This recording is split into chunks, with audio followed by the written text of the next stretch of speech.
Thank you all for being here. This is bringing me back to my, the room's very lopsided. There's a lot of people on this side of the room and a little less so on this side, especially the ones nicely positioned in the back. But it reminds me of my wedding day. It's like friends of the bride, friends of the groom. So thanks for being here, you guys. I appreciate it. I'm Jason Kilmer, and I wear two hats at the University of Washington in Seattle. I'm a faculty member in psychiatry and behavioral sciences, and I'm part of a team that for years has been doing research on college student alcohol use, more recently marijuana use, other drug use, but importantly, approaches to how we work with students on those issues. The other half of my job involves trying to bring what the science says to our student body. I work as the Assistant Director of Health and Wellness, and there work with Greek life, the residence halls, intercollegiate athletics, counseling center, health center, really to try and bridge that gap between science and practice. I am both honored and excited to talk with you today about something that came out in September of 2015, the National Institute on Alcohol Abuse and Alcoholism's College Alcohol Intervention Matrix, or CollegeAIM. Whether you're in this room directly working with a college already, working with coalitions that are partnering with colleges, the hope is that we can go over enough information to really bring this to life and look at ways to perhaps partner with schools further, as well as bring some of these interventions to life in the group that you work with. I'd like to start just by acknowledging and thanking NIAAA for all of this is theirs, and I feel lucky to even be able to represent this on behalf of them and our team, specifically Vivian Faden, Shuli Babbitts, and Fred Donadeo, who are both here in the room, and then the teams that I worked with at the University of Washington and at Minnesota for this. Those of us that work around college student alcohol use, you know, a lot of times it feels like an uphill battle, and sometimes, unfortunately, some of that uphill comes from us. We make mistakes that, you know, can cause some problems. What I'm going to show you is real. It has not been photoshopped. I was speaking at a conference that Duke University was hosting, and I was asked to be the opening speaker, and I was so excited, and the lineup of speakers were like my idols in the field. I didn't feel like I even belonged. And as excited as I was, when we got there, people seemed like they were questioning, like, this is really weird that you guys are doing this. We're like, what's weird about it? It's a conference on college student drinking and drug use prevention. Here's a tip. If you're making a sign advertising for an event, be sure to proof it to make sure it's not missing a single word, because instead, blocked off in all the parking lots surrounding the Duke University Conference Center was the following sign: Law reserved for college student drinking and drug use. May 18, 2010, 8 to 5. The sign maker, of course, left off the word conference or meeting or anything that would have made that look less creepy to people walking by. What I love about that is you got to figure at least one guy walking his dog was like, well, at least they're cutting those kids off at 5. That seems like a good strategy, but 8, that's pretty early, Duke people, so there you have it. When we look at where we've come as a field, it's incredible how much the college student drinking prevention field has grown, and by no means is this a, you know, here's everything you ever need to know about the history of our field. But a lot of people even debate what was the first article ever written about college student drinking. And we actually found it. It came out in the 40s, came out in 1945. And Clemens Collard Fry at Yale University literally did a call to researchers and people working on college campuses and said, heads up, I think you need to be aware of something going on. Now, some of this you could have written, it could have been written yesterday. Some of this, you read it and it's comical.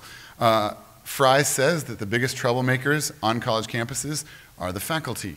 They say, these parties are often attended by faculty members, some of whom are selected to respond to the chant, old professor, fill in the name, is in the alcohol ward.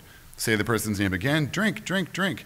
Cheers or moans and laughter follow this performance according to the speed with which the professor empties his glass. These parties break up after a few hours of song and good fellowship. They do not occur often, but are part of the life of colleges and are accepted by the community as such. I show you this not to, you know, poke fun at what they were writing about in the 40s, but I show you this because think of the groups you work with who are like, this is a tradition, it's been around forever, it can't change. Traditions can and do change. We would never tolerate this now, but in the 40s they were saying, this is the way it is. So if you're working with an organization that has, again, a long-standing tradition or something that feels very uphill, it's really realizing that we've had big successes and seen big changes. He goes on to say that wine is often served at fraternity dinners in the hope that members will learn to appreciate proper wines with food. And although milk and soft drinks are extremely popular in American colleges, the consumption of them being greater than other beverages, a special snobism is sometimes to be associated with the appreciation and knowledge of fine wines. But then he goes on to say, heads up everybody, I'm starting to wonder if a state of intoxication is the goal of some of these events. And so maybe we should look into that and see what's going on. What's cool though is some of the stuff that could have been written yesterday. He says now that World War II has come to an end, as veterans are coming back and enrolling in college, what special services or needs or support might they need? What role might alcohol play related to coping when under pressure in the college setting? And certainly looking at how to best support veterans and even active military remains a priority on so many college campuses. Then, after this call, national studies start saying, yeah, we should look at this a bit more. The first widespread study, and in a number of papers, this is called the Classic, was by Strauss and Bacon, and it came out in 1953. And it was the first widespread study at 27 schools to show this isn't just a that school thing, or it's only those schools over there, that drinking and unwanted effects were associated with a number of campuses. And even though there were some differences, there were some themes that were very common.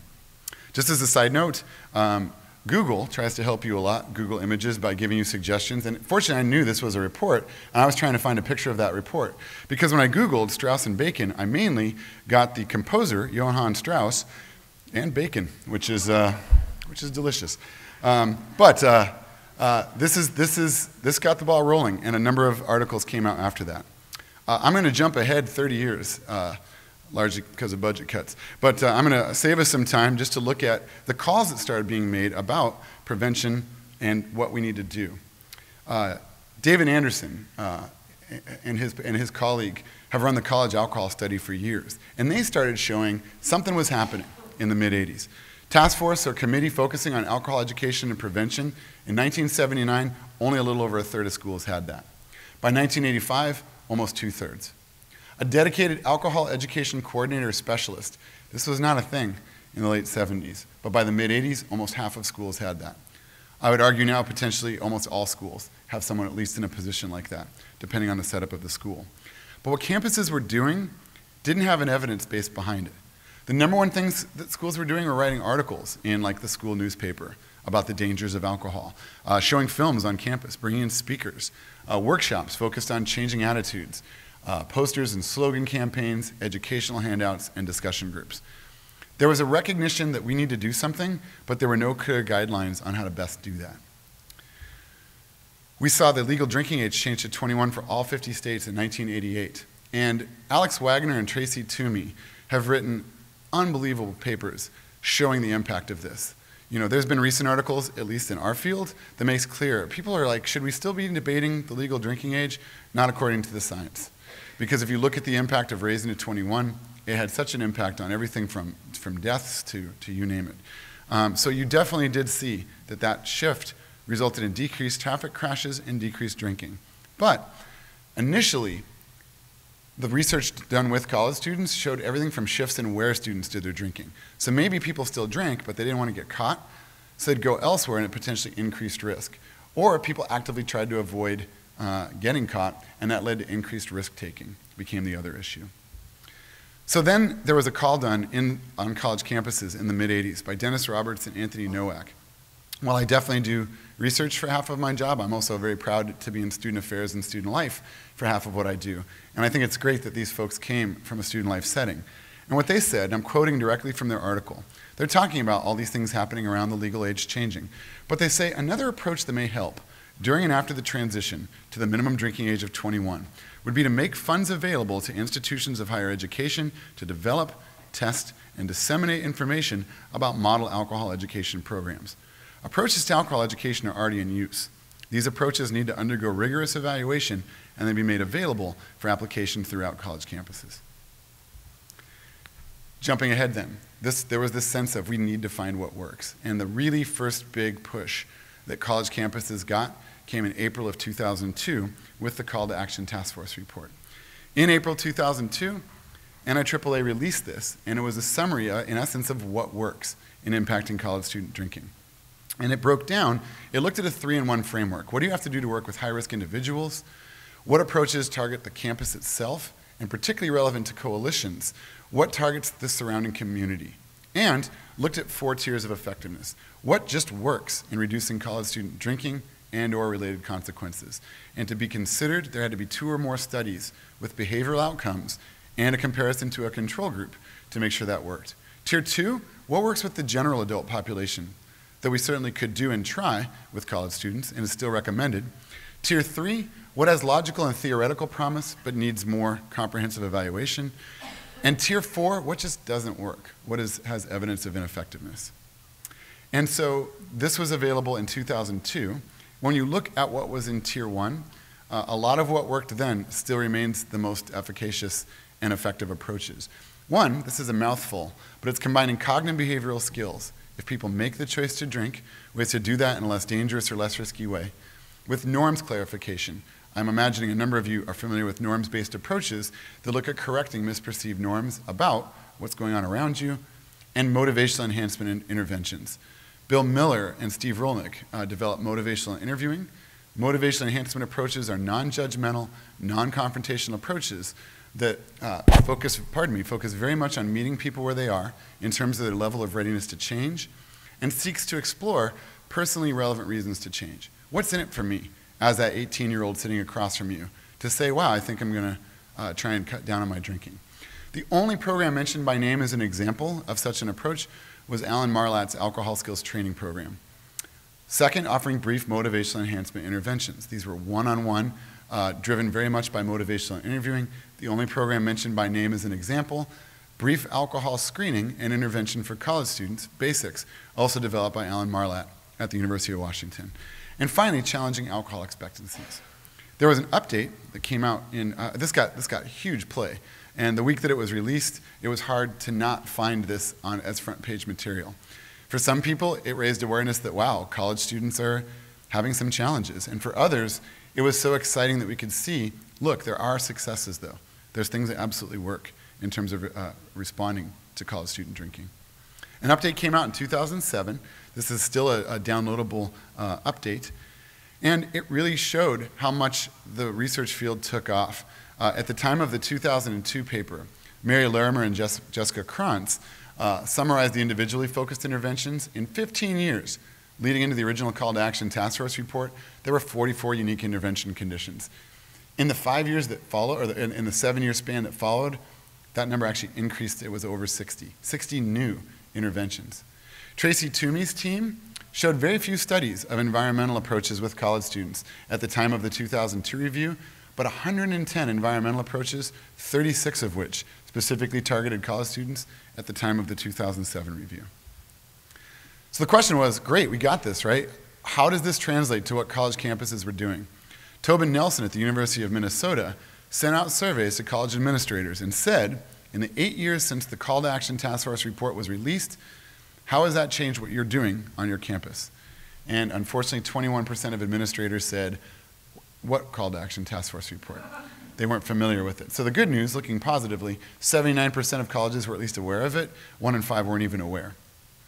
Over half were implementing at least one evidence-based individual strategy. That's great.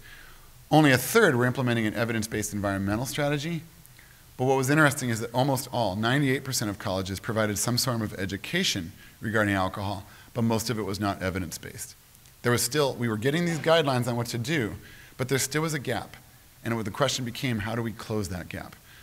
They did find that larger universities with better resources were more likely to implement task force recommendations, which to me, there's an opportunity there too. If you're at a smaller school, how can you partner with community coalitions to actually bring people together? How could you partner with surrounding larger schools if that winds up being the case? But as best as I was able to at least summarize the highlights from 45 to now 2016, in September of 2015, CollegeAIM was released, and it moved beyond the tiers of effectiveness to looking at how can we look at compiling a comprehensive strategic plan. And that leads us to the Alcohol Intervention Matrix. The working title was just The Matrix, as we were talking about that, which sounded really cool. And this still sounds very cool, and it allows us to look at the fact that there are actually two, and we'll get to that in a bit. The overarching goal of CollegeAIM was to say, what can we make available that will increase the likelihood that it's science, that it's research, that informs interventions to address drinking on campuses by providing a framework for schools to compare and select evidence-based intervention strategies. If campuses want to go shopping, how can we help them shop more effectively? Like, what do we want on our campus? But part of that involves also taking stock of what's there. I'm very honored to have been a part of the teams. I joke with all of these people, and I don't even know how much it's joking. I'm pretty confident I was the 6th most valuable player out of these 6.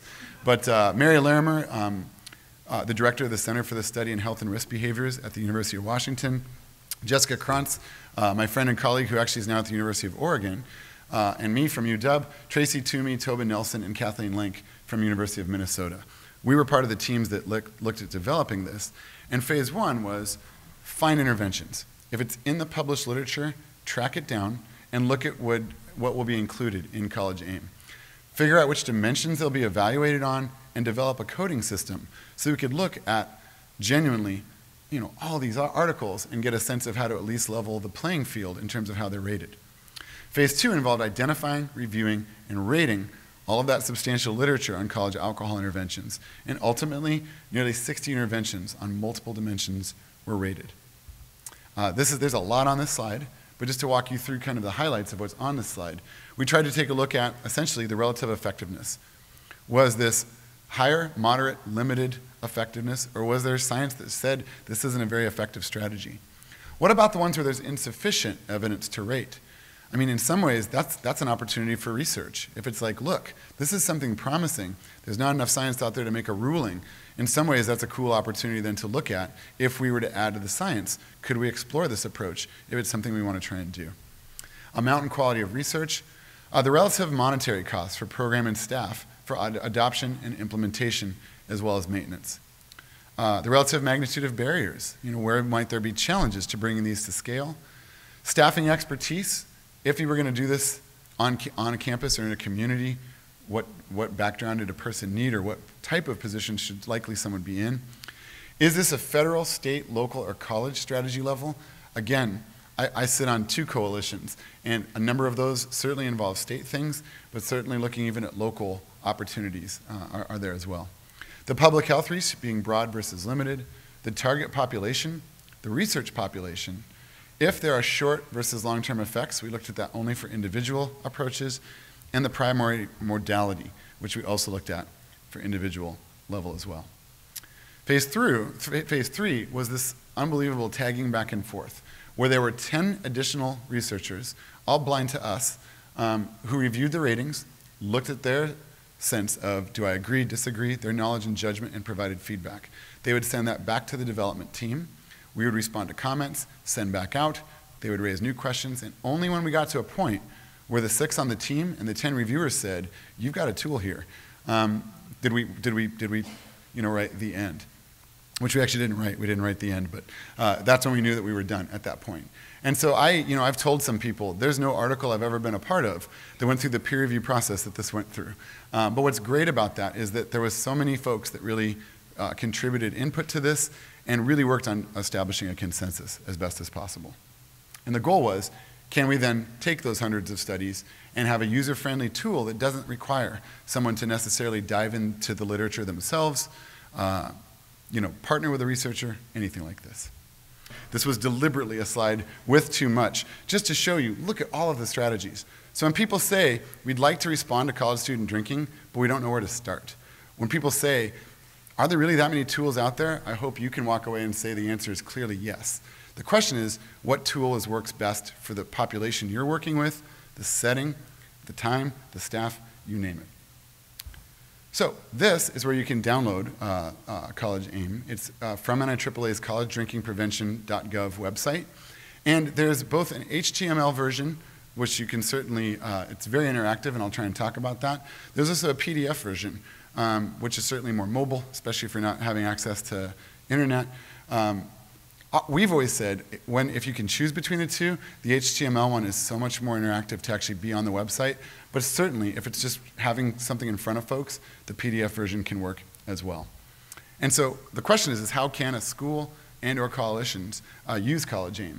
One, review the individual and environmental strategies to compare approaches. Are they doing a ton on campus, and then off campus there's mixed messages? What if the community is doing everything they can, but it's the students on campus that are maybe impacting relationships with neighbors, you name it. Find new evidence-based options to replace less effective strategies or address any gaps that are there. And the other idea is that anyone reviewing CollegeAIM can use an interactive strategy planning worksheet to select a combination of approaches based on needs and budget. So where it fits in the planning process, and since I've worked so hard on PowerPoint, I'm not ashamed to say that slide took an hour to make. So, not even joking. It's very challenging for me to do these things. But where it fits in the planning process. The first involves really looking at assessing. What's going on? Can we assess behavior on campus and set priorities? Again, if it's truly a strong campus community coalition, that assessment can actually happen off campus as well. There's everything from environmental scans to working with bar owners to working with convenience store owners, you name it. There's a lot of data to take a look at, but really get a sense of what the priorities are. Then, select strategies after exploring the evidence-based interventions. What is in CollegeAIM that we could add to our existing approach? Plan how to carry out the strategies and measure the results. And then it's a matter of implementing. Let's implement the chosen strategies, evaluate them, and make any refinements as we go. Refine the program. I'm sorry? Oh, of course. And these PowerPoint slides will be available too, if that's useful. Plus, this is in CollegeAIM for you to look at as well. I think that the single sentence that's most important in CollegeAIM is that a mix of strategies is best. I've seen schools that say, I've heard that this is the approach we should be doing, so that's what we're doing. It's like, what else? They're like, that's what we're doing. It's like, but there needs to be more. And so a mix of strategies is best. Largely to make sure we're all on the same page about a mix of strategies. Just to clarify, this is Chex Mix, this is Trail Mix, this is Sir Mix-a-Lot, and of course, this is a mix of strategies. It's that package deal. Thank you. It is that package deal that matters so very, very much and really makes a big impact. So the key is to start with a compilation of what's already offered. If I had to pick a single page that I've gotten such great feedback on, actually there are two, but the one that I've heard from campuses say this is a game changer is this worksheet. If you're working with a campus that is in the process of compiling their biennial review for the Drug-Free Schools and Communities Act, this will help you do 80% of that report. We as a team in health and wellness worked and filled this out. And I knew what was in CollegeAIM and was like, this is crazy. The conversations we're having that we had not had before. It involves looking at what are we currently doing? That's the part on the top. You list the strategy, you look if it's individual or environmental, and then consult CollegeAIM. Are there things we have in there that are working, or things we have in there that actually have no evidence? What are the things we're offering that are effective? But then, notes and next steps. Should we keep it as it is?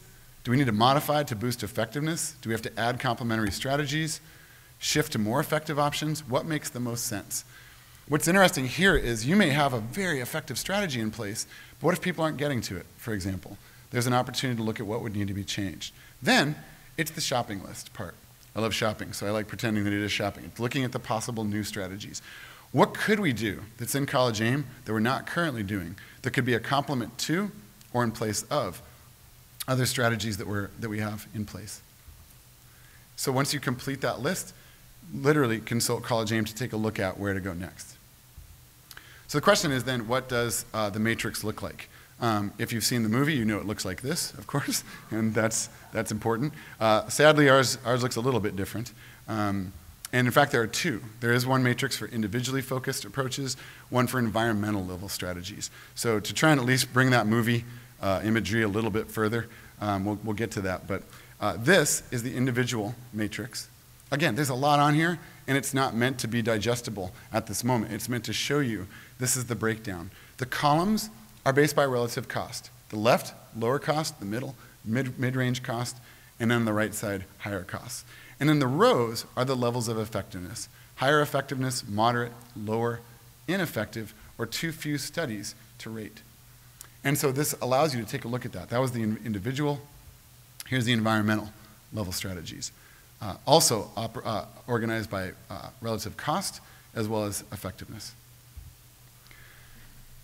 You can look at, on any one of these, a summary table. If you have the PDF version, there's a summary table that lets you know the highlights. In some ways, it's the Cliff Notes version of what do you need to know about any given strategy, and it even provides a quick rating of each of the different levels of effectiveness, cost, barriers, and research amount. Here's an example from the environmental one that you can do as well. I mentioned I really like the HTML version. If you're on the website, you can actually select a strategy. You can select as many as you want. But if you select the strategies and then click Preview, this will come up and will actually provide with you with notes, the references. So if you're like, this has been really well studied, I'd like to see those articles. You click the references, and any that are in the public domain, you can click the title, and it'll give you the paper right there. Where was this when I was in graduate school for lit reviews? Let me tell you. And then look at potential resources. So if you go, I want this strategy, how do I do that? You click on potential resources, and it looks to how you can bring that to life for the community, coalition, or campus that you're working with. And again, the idea of being able to click on these to then print for discussion. This is an example of what the actual outcome looks like. So it'll provide that summary, the link to different resources, and so on. It sounds kind of nerdy to say you can play on this for hours. You can literally play on this for hours because there's so much that you can look at. One of the other things that's great is NIAAA works very hard to say, what do we imagine are going to be the most frequently asked questions from campuses? Can we guess up front, and can we do what we can to provide answers to that?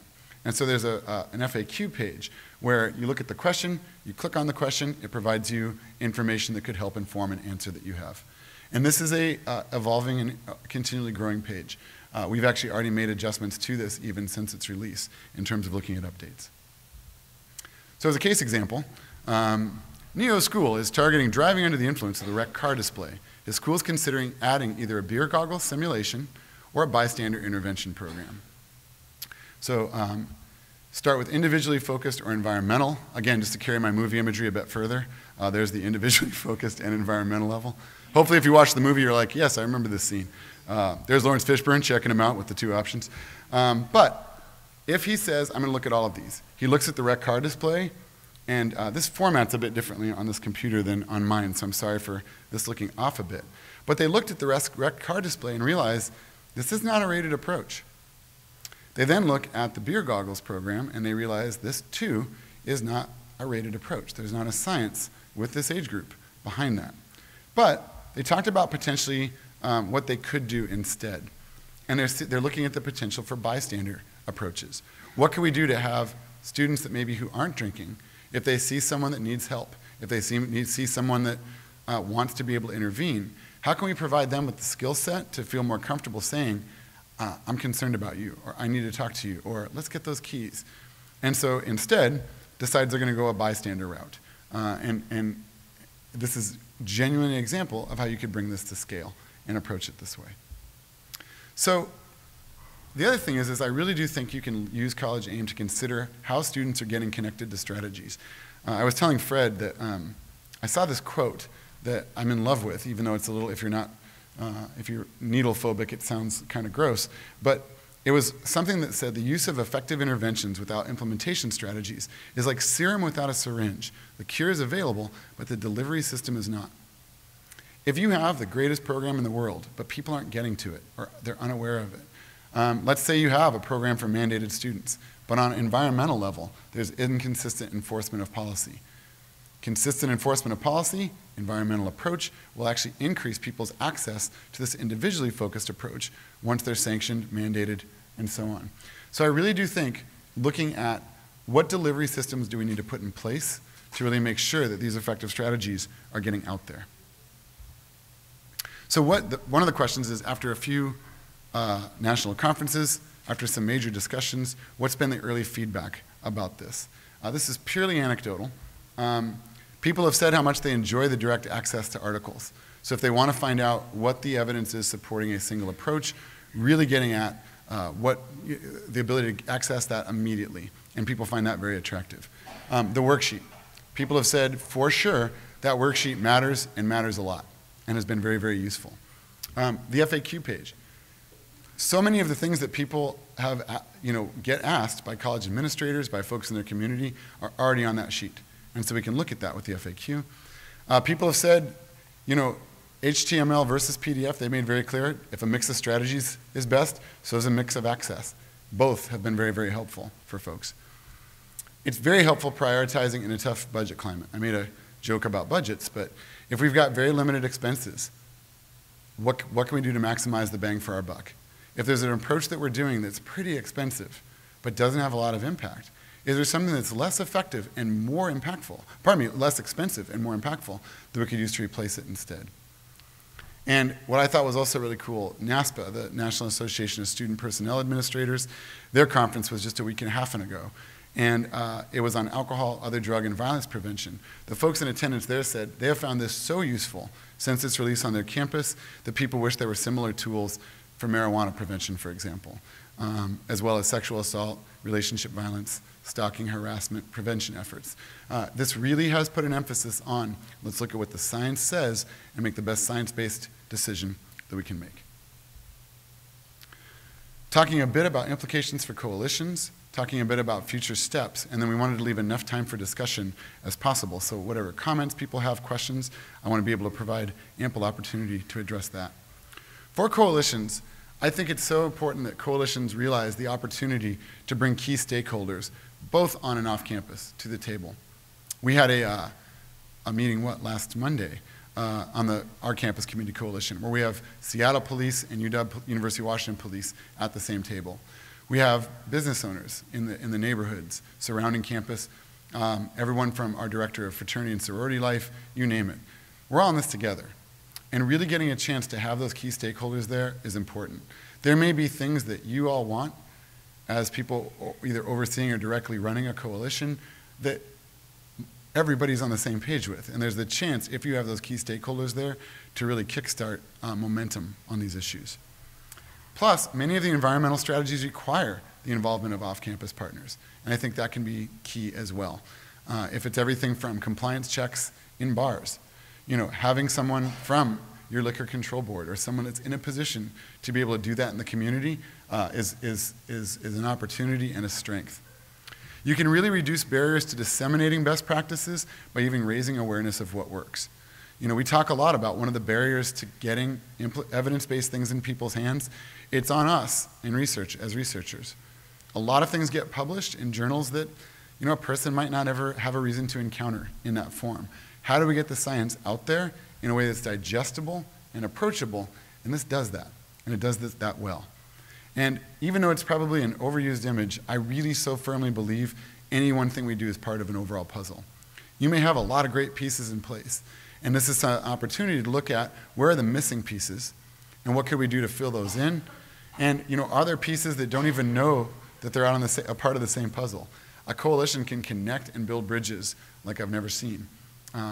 Our state has the Washington Healthy Youth Coalition that I sit on as the chair of our college coalition for substance abuse prevention. And there, I get to work with people in K through 12, where they're graduating folks into the college setting.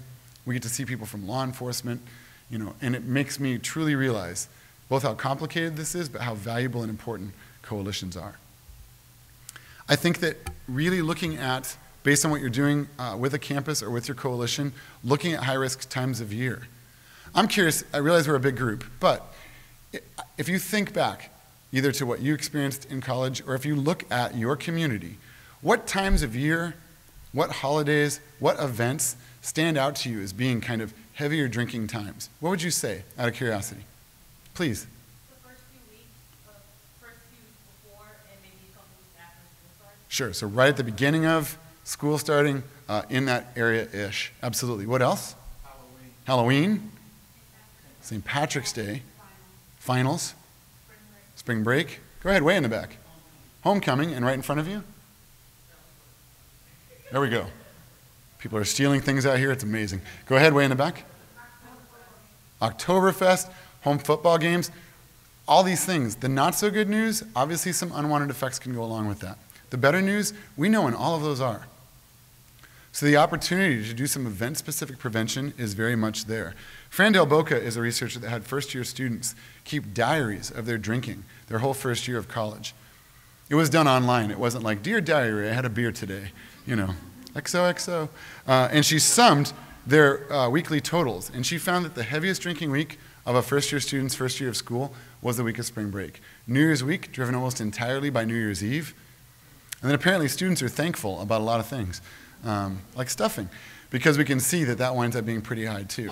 Imagine if you're doing a community assessment and you ask someone right about week 31, what's the most you've had to drink in the last month? You're going to get a way different set of data than if you ask people in week 25, what's the most you've had in the last month. So this has implications for data collection, but this also has implications for, again, what you might do both individually and environmentally around high-risk events. Just to show you, this slide looks a little bit crazier, but once you can understand what's on here, it's a very cool slide. This was a study that came out of Canada where the drinking age is lower. And the bold line are weekly totals, but the little lines at the bottom are the individually daily totals.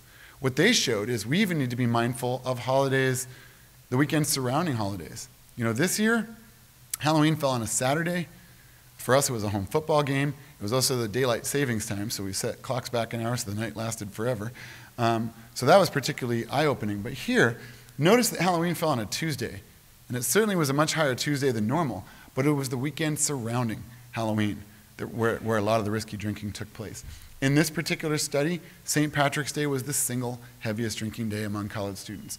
It happened to fall on a Saturday, but again, the opportunity to look at what this means for your data collection and strategic planning are very much there. The other thing is to fully realize that what we do about drinking on campus will pay big dividends in the classroom. There's research that shows a cool relationship that, honestly, I say cool because when you ask students what gets in the way of your academic success, they don't tend to say partying. Some of them do. But students say it's being stressed all the time, anxiety, and sleep problems.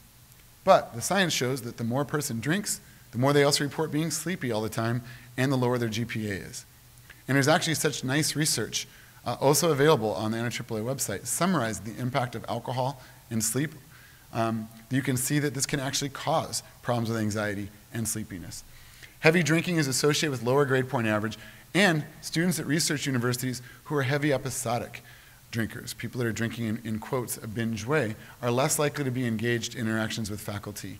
And there's research that shows that faculty engagement, student engagement with faculty, is a predictor of both flourishing and even retention. And finally, not just in quotes binge drinking, but doing it often is associated with lower grades in the college setting. And I'll just remind you again, that mix of strategies part is so important. Individually focused approaches have to be packaged with environmentally focused approaches and vice versa. So, you know, I love the field in which I work. In some ways, I love that we don't know everything, and it makes it exciting. It makes it exciting to be a part of research. And we've come a long way. I hope that is made very, very clear, but our work isn't done, for sure. There's a lot more research needed on a few things, and by no means is this list exhaustive. Strategies with insufficient research. You know, we can add to that field even more and add to that science base even more. Best practices in training and implementation. You saw that there were really effective strategies involving motivation enhancement. If someone calls me and says, what's the gold standard basics training? That's a research question. We don't know. And that's one that we think would be an interesting research question to try and answer. And what we can do is make our best guess. But even best practices in training folks to deliver these interventions is also an important idea. If a mix of strategies is key, is there a best package, if you will? What's the best packaging of approaches? Certainly it would involve anything that has both individual and environmental, but that blend is going to be key. Cultural adaptations. I think of the work that Art Bloom has done when he looked at translating the alcohol skills training program into Spanish and looking at applying that at the University of Texas at El Paso. I was a trainer on a project that Bonnie Duran has at the University of Washington, partnering with tribal colleges and universities across the country to look at cultural adaptations of basics, to see what cultural adaptations, if any, need to be made as we look at being, bless you, as we look at the impact in a growingly diverse set of students. The overlap of alcohol and other health issues. One of my favorite people in the world, Lori Davidson, works for the Suicide Prevention Resource Center. And I've asked her for permission to quote her on this, which she has given me. I saw her actually say at an event, alcohol prevention is suicide prevention. Because if you look at the overlap with alcohol, and certainly a number of co-occurring mental health issues, but if you look at the overlap of alcohol and suicide, their resource center has said, if we can do something about the really excessive drinking, that will start to impact what we see around suicide as well. The overlap of alcohol and other substance use. You know, I live in a state that has legalized marijuana for recreational purposes. And so now we've had to become a lot more sophisticated about our assessments, especially with screening, especially with medical providers, even knowing how to ask about these things properly. But really understanding the overlap, what we might be seeing here. If people are using one, does it make them more or less likely to use something else? What about simultaneous use? In the research literature, we know a lot about concurrent use. Look, there's a person that drinks and uses marijuana. But what about simultaneous use? This person drinks and gets high at the same time. And really understanding the unique risks that that could pose. And finally, use of technology to promote change. I'm a co-investigator on a project that Christine Lee is the principal investigator of. It's an NIAAA funded study to look at how we test things that have previously been used in 4-year settings with 2-year schools. We're looking at brief interventions in community college settings. And we're looking at how to even use text messages to deliver tips. But there's folks as well that have been looking at content on Facebook, how what people post on social media hangs with their actual behavior, how what people tweet about hangs with that actual behavior. So I will end with a hopefully lighthearted slide. Sometimes at work I feel like I'm only around just to entertain my coworkers, which that's a valuable job. But I have a colleague that is doing research on Twitter, and largely to try and make her laugh, I made the following slide. I said if Twitter existed in the early days of psychology, it would have looked something like this. Pavlov. So if anyone has any idea how to get dog saliva out of a rug, I'd sure appreciate it. Hashtag should have put down plastic. Hashtag should have bought a fish. Pavlov's dog. You did this to me, bro. Quit complaining. What are you going to do? Cry to your mom again? Hashtag always hungry when the clock chimes. Hashtag start researching cats. Freud. Hey, did someone say mom? Damn, sorry, my bad. Hashtag quit talking about your mom. There we go. All right. I do want to acknowledge at the beginning, I want to thank again Mary Larimer and Jessica Krantz. You know, in many ways, I do what I do today because of two people. Alan Marlatt, who very sadly passed away in 2011, and Mary, who I started working with as an undergrad in 1989 when I was 11. Thank you.